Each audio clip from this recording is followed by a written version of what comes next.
everyone, Tim Jennette the Mental Meeple here, and in this video we're taking a look at a small card game by Mattel called Fruit Ninja, the card game. It's for 2 to 4 players, takes about 15 minutes, and it was designed by Brian Yu.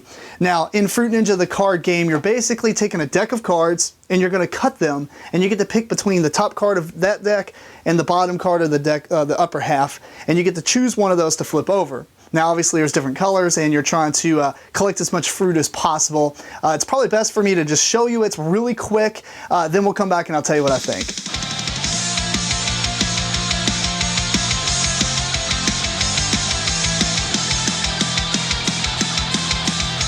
So Fruit Ninja, the card game, comes with a deck of cards. There's plenty of them here. You're going to shuffle this deck and you're going to place it face down on the table. The one thing to note is that the backs of the cards are actually 3 different colors. You've got green, yellow, and red, and that just denotes 2 things. One, there's bombs that you can possibly come across. This has the least, this has the most, and the fruit that they give you is actually depending on the color.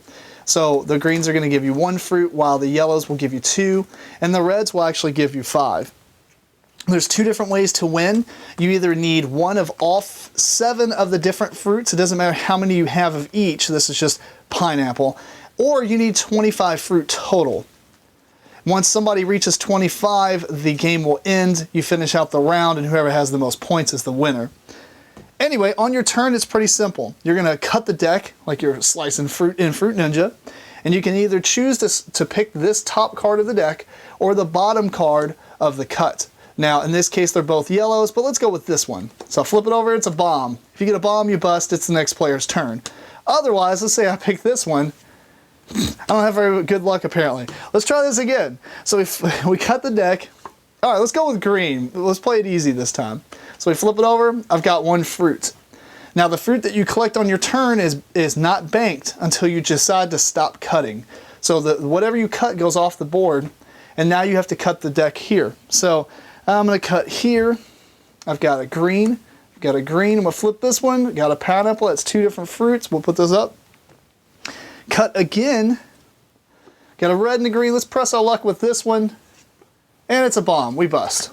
Otherwise, I could have stayed here and banked these 2 fruits. Typically, you're going to get about 5, 6, or 7, maybe around that on average, unless you're bad at the game when I'm like me at describing it. Anyway, there are 3 different types of specials that are in the deck. I went ahead and got them out, though.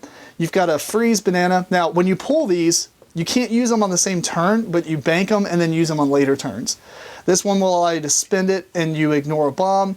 This one, you just take another turn, and then this one steals a fruit card from another player. So it's pretty powerful, but there's not many of these in the game.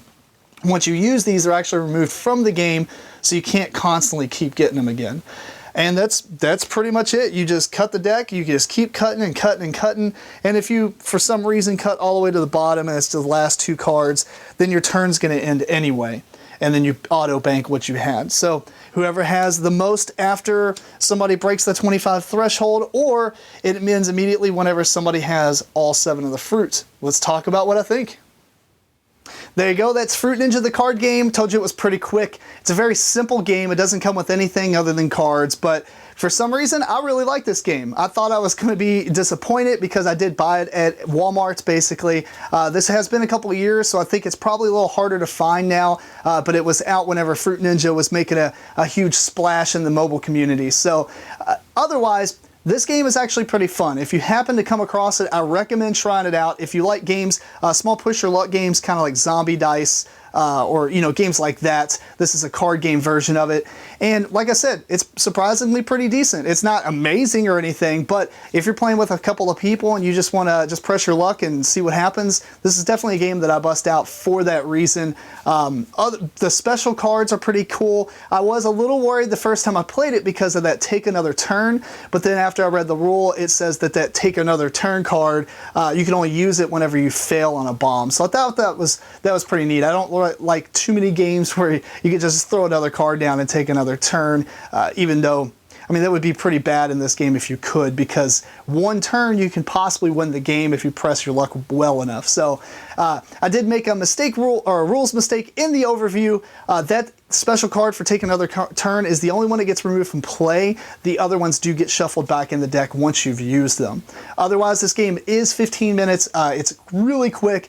I like to play it best with 2 players actually, rather than having a third or fourth, even though it is pretty neat because they take cards out of this deck. And that's one thing I think is really cool about this game, is because those cards, as people take them out, you're like, man, everybody's got a bunch of green cards, now you're running a bunch of yellows and reds, so it's just pretty neat. I was very surprised by this game, and like I said, if you like pressure luck style games, this is one you probably should check out if you run across it, though I wouldn't go out of your way to pick it up. So take that with a grain of salt, if you will. So anyway, if you have any questions, feel free to email me at timjennette@gmail.com, or feel free to comment below. Follow me on social media at the links below. Check out my podcast at meeplecore.com. Until next time, keep 'em rocking and rolling dice. Thanks so much for watching the Dice Tower videos. Find more great videos and reviews, as well as our top-rated audio podcast at dicetower.com. You can also find other great shows at dicetowernetwork.com. I'm Eric Summerer, and you've been watching The Dice Tower. The Dice Tower is sponsored by Cool Stuff Inc., where you can find great games for great prices. Cool stuff in stock. Check them out at coolstuffinc.com.